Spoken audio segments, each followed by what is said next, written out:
Well, do you need help with something? Or maybe you've got time for a story, eh? Iolo's the only name I remember having. I've been a crossbow maker for so long I've gotten weary of it. Hopefully, now that my apprentice has taken over the shop, I'll be able to spend more time as a bard. I've been with you since we saved you from those gargoyles, haven't I? His Nibs, the king, told me I should stay with you constantly. I'll make an exception when you have to relieve yourself, of course. If you want me to gather all our gold together so you can carry it, just say so. Or I could split it up evenly, if you prefer. My favorite one is the time when I had to wake Dupree up for a tournament. Iolo, you promised never to tell anyone about that. Yes, you're right. I'm sorry. Ask me later, when he's not around. My shop still sells the finest crossbows in the land. I've done a lot over the years to refine the design, and I trained my apprentice well. I'm sure she'll carry on the tradition in fine fashion.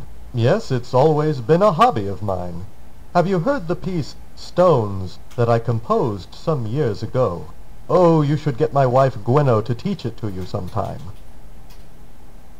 She's had more time to develop her musical talents than I all these years. But after this quest, I hope to join her in Minarch and enter the Artisans' Guild.